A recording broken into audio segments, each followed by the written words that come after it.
What's up, y'all? Reek Havoc here. Happy Sunday, happy Super Bowl day. Hope everybody's enjoying their weekend and getting ready, have their festivities for tonight's game. So, before I get into today's rant of the day, I said I'm going to give my prediction for tonight's game. I did a few polls on this page and my personal page. I've seen a lot of people going with San Francisco tonight. I'm the other way personally. I'm rolling with the Chiefs. I think the Niners do have the most complete team right now, but San Francisco, or Kansas City rather, they got a powder keg in Pat Mahomes. The man changed the game within seconds, and it's just it's hard to stop. You know, no matter where they're at on the scoreboard, down 10, down 20, they're not out of it ever. And you know, the amount of weapons that they have across the board, you know, Tyreek, Mecole Hardman, Sammy Watkins, Travis Kelce, you know, Damian Williams, and we're forgetting about Shady McCoy. He's not what he used to be, but he can still go. You know what I'm saying? So, San Francisco defense is elite, and they can come after you, and you got Richard Sherman back there, but, you know, the onus is going to be on those guys behind Richard Sherman because, like I said, there's so many weapons across the board. And I think ultimately, if I'm taking who's gonna show up when it matters, you know, late in the game if this is close, I'm definitely taking Pat Mahomes over Jimmy Garoppolo. He's growing and he's gotten better, and I think he is definitely the quarterback of the future for San Fran. He's shown that he's their guy. But right now, I think Pat Mahomes is just a fire that's not going to get stopped anytime soon. So I'm going to take Kansas City somewhere along the lines of, say, 36-32, something like that. It's going to be high scoring, and I think it's going to be close. But I'm going with Kansas City. I think it's Andy Reid's time, and, you know, that's just how it's going to go down. So now that we got that out the way, talked about this last night. Antonio Brown did an interview with Josina Anderson on Friday, and she essentially asked him all the questions that we've been wanting to know. You know, where's your head at? Why are you bugging out? Why you think you're out of the league, and what's been going on? It just is all these general questions that we, the public, have been wondering. He sat down at his house. She asked him all these questions, and first and foremost, if you're just off the eye test, the man looked high. I don't want to say inebriated. He looked high, looked medicated, sedated, looked completely. He talked. His words were slurring as if, you know, he couldn't put together simple sentences. It's just the indignance in his voice. You know, the stubbornness, the unwillingness to admit that, you know, there's clearly something wrong. I think ultimately where I'm at with it is I am sick and tired of seeing Antonio Brown on the camera until he gets his act together. I'm so sick and tired of it. I don't want to see him on camera again until he gets help. I don't want to see it no more because the reality is this situation is not even, you can't even get angry at it anymore. It's just sad. It's sad and it's disturbing, and now it's at a point where you're scared for the man. Because I challenge anyone to watch that interview. Go watch it right now. The whole thing is on YouTube. Go there and watch it right now. And you tell me, so for those people, and I'm telling you right now, for one, I'm gonna piss some of y'all off, but I did my diligence on this. I watched, as soon as I finished watching that interview, I went back and I watched some old interviews of AP. Not even from far back, from like 2016, 2017. Sound perfectly coherent. Sound perfectly alive. No impairment whatsoever, anything like that. So it's not like this is just how he talks. This is a man, you know, a couple years past that is put himself in some very, very bad situations and now is out of the league. Now mentally is just gone, and all sorts of legal issues and things like that. And now sits there in this interview, just defiant about the fact that he needs help mentally, defiant about the fact that while I don't believe that these accusations, these allegations that came out are fully valid, it's a situation that he put himself in with these women. So an unwillingness to admit the truth about that, unwillingness to admit that while the NFL was quick to act and shun him, he didn't help himself by his radioactive reactions, his sporadicness, and the up and down. I'll get into that in a second. There's this high and low with him constantly. This steadfastness to say that, well, I'm just a target. People just come after me, and no matter what, I'm going to look like the bad guy. You have to take some accountability, some culpability with this. And it seemed like he was trying to do that, but he just stopped short of doing it completely. Like he says, yeah, I feel like the NFL an apology, and I feel like the commissioner and the teams and everything like that owe them an apology. But then to anyone else, it's like no, I don't. And there seemed like there was a limit to how far he would take it. Like they'll say, oh well, yeah, I could have handled things better. I could have did this. I could have did that. But it's capped because you still are not taking full responsibility. You're taking about maybe half responsibility for everything that's going on with you. And I've said this to multiple people all the time. It can't just be that they're out to get you. I've been getting in debates, nonstop about this topic. Oh, he didn't do nothing. They're trying to get him. They have an agenda. Like, he didn't do nothing wrong. And why is the cops after him? And this, that, and the third. Pay attention to the optics, man. Look at what this guy is doing all the time. Every time you see a notification that AB started a live video, it's just something stupid. He's live video in front of the cops.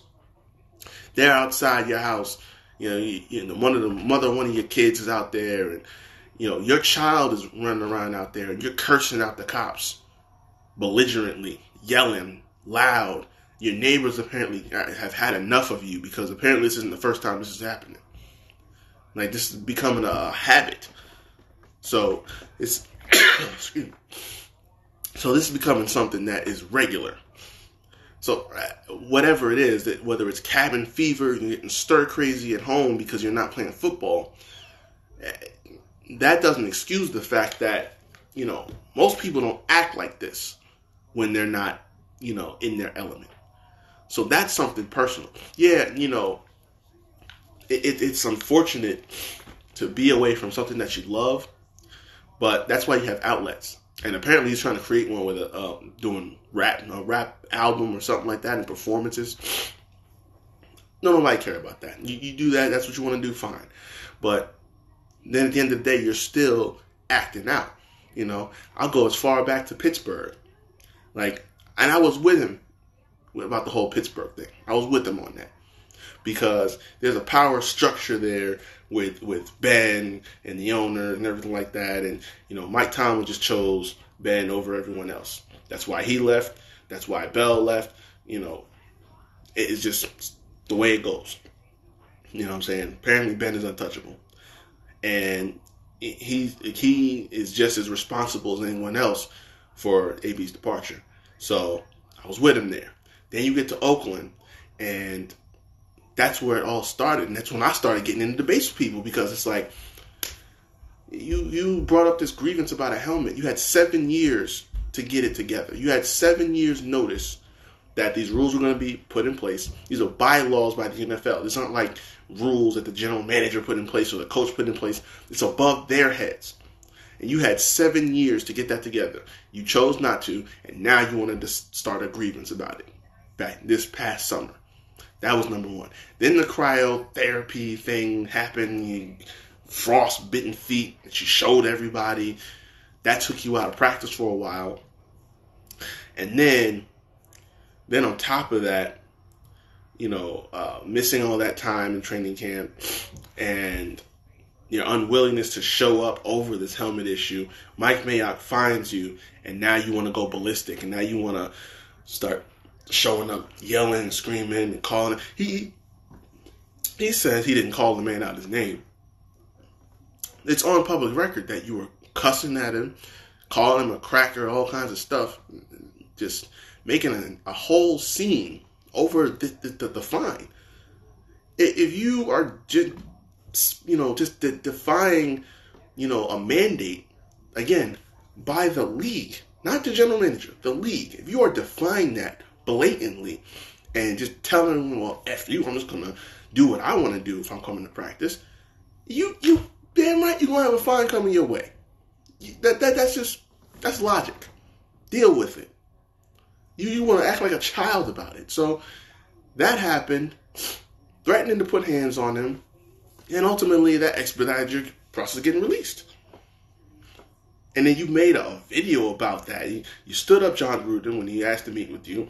Then when they got to release you, you're playing videos of, recording the conversation that you and Gruden have on the phone. That's something that should have, you don't do that. A conversation between you and the coach is supposed to be private. Why would you ever air that in a video? In a video that disseminated to everyone. And then they release you and you act like a fool. Oh, I'm free. Yelling and running around. You just walked away from, what was it? Was 21 million? Was it 21 million guaranteed dollars? You wanted to get paid. That's one of the biggest reasons you left Pittsburgh. You finally got paid. And you couldn't shut up for a day to get paid. You couldn't keep it together and stop acting dumb for a day so you could get guaranteed dollars. And you walked away from that just so you could walk into New England to play with Tom Brady, which obviously, as a receiver, who wouldn't? But you do that on a 1-year deal for $15 million. And as soon as these allegations come about, you do the one thing that they tell you not to do. Do not contact this woman. You contacted her. Now the situation gets worse. They got to let you go. New England don't play distractions. That's how it goes. And ever since then, it's just been a spiral into just darkness. Completely. And what I was saying earlier, the up and down, truth be told, mental, the mental aspect of this is probably the biggest thing, but I'm not a psychologist, I'm not a doctor, but I know certain issues when I see them. And some of the things that this man has showed, I think anyone with an even basic understanding of psychology would agree he's showing some symptoms of bipolar disorder. You think about it, this is like that interview was probably the third time he's apologized or tried to make amends, things like that. Go back a few months. He made a post apologizing to the NFL, to anyone I've offended, whatever. Long thing.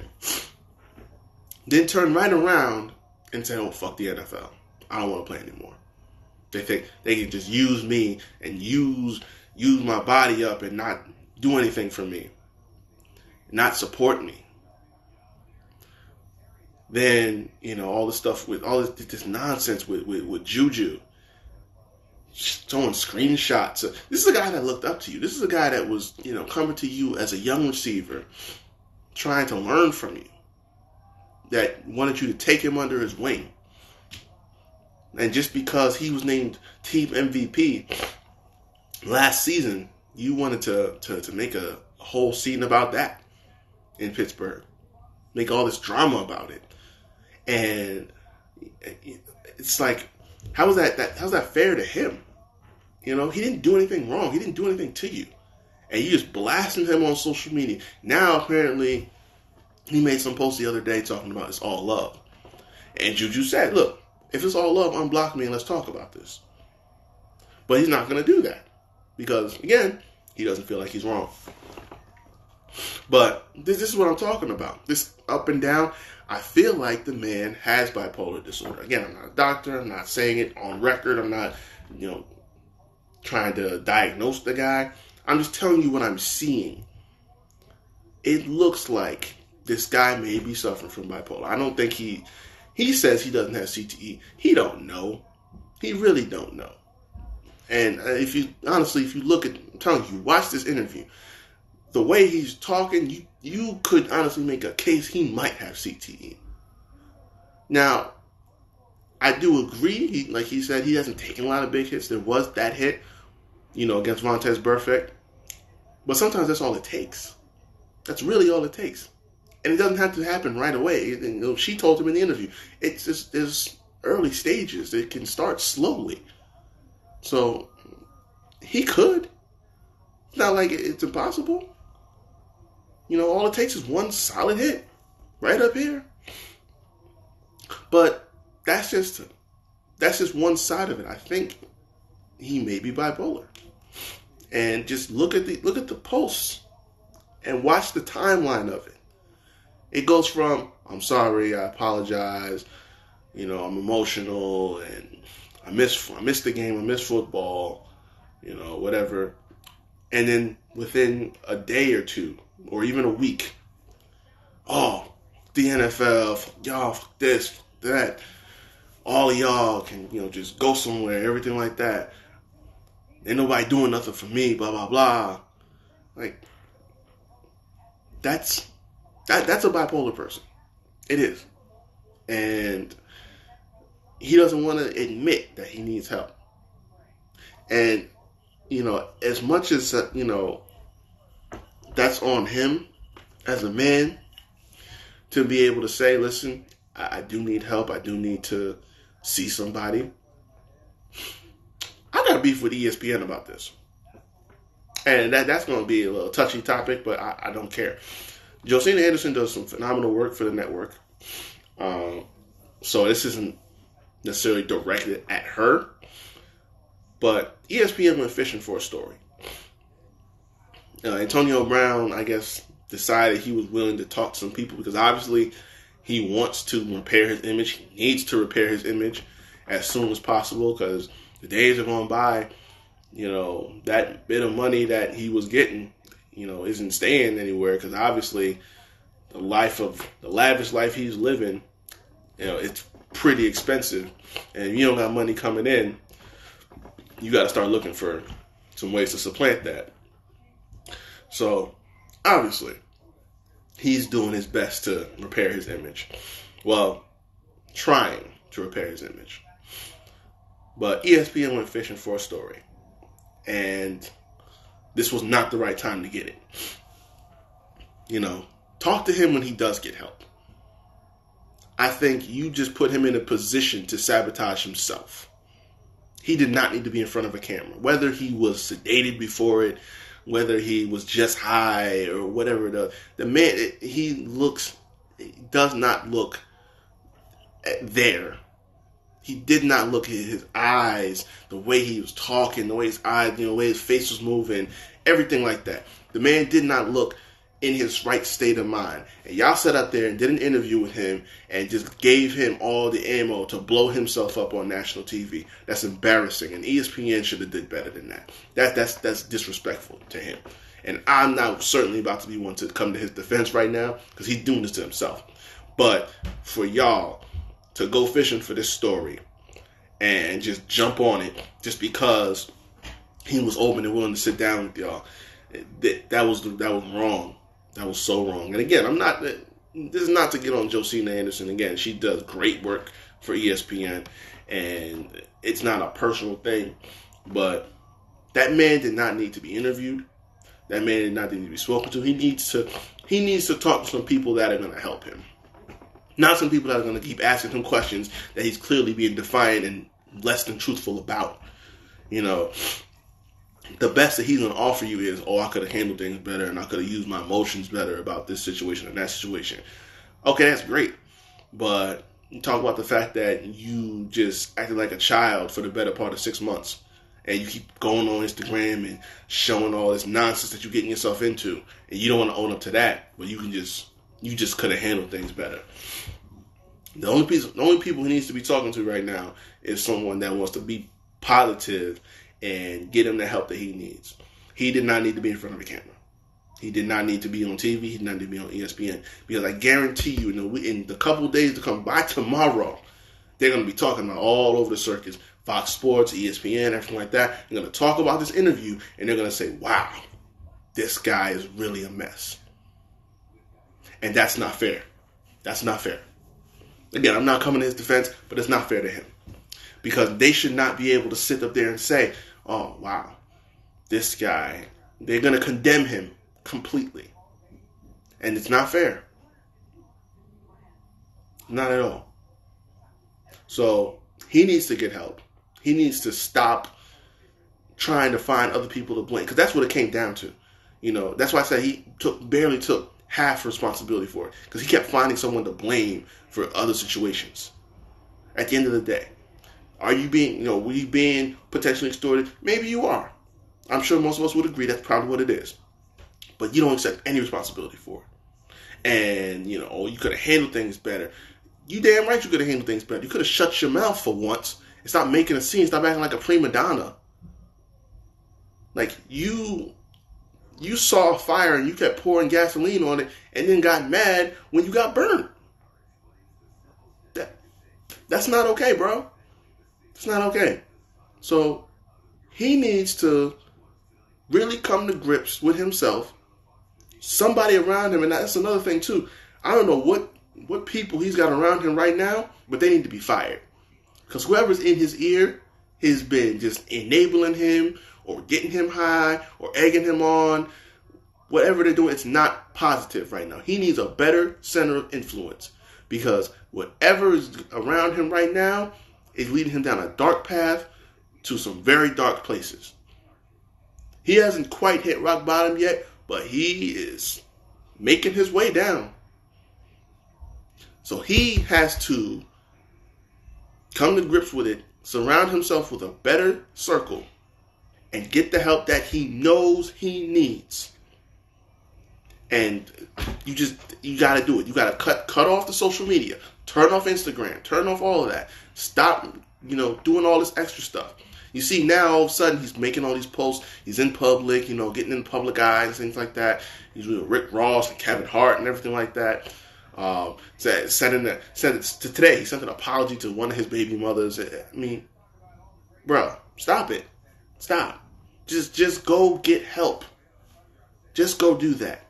And leave everything else alone. That's what he needs to do. ESPN, y'all should be ashamed of yourselves. I don't care. I don't care if this gets out to them. I don't care if they see it. I don't care if anyone disagrees with that opinion. They should be ashamed of themselves because they look like some sharks for doing this. This should not have happened. I don't care if he reached out or y'all did. You should have said, if he reached out to you, you should have said, no thank you. That's okay. We'll talk to you when you get help. Y'all should have more clairvoyance than that. Because it's obvious that he's not right. But y'all need a story. So, let's go. Go talk to him. Y'all should be ashamed. Again, not Josina. Nothing personal. She does a great job. And she did a great job with the interview. I think she was really kind of holding back what she was really thinking. But she did what she was asked to do. So it's nothing personal. But the network, ESPN, y'all should be ashamed of yourselves. Do better than that. And that's all I got about that. So, enjoy the Super Bowl. I got the Chiefs 36-32, something along those lines. I'm going to talk more about this as the week goes on. Get into some, I'm going to review the Super Bowl this week. Some talk about UFC because some new news is coming up.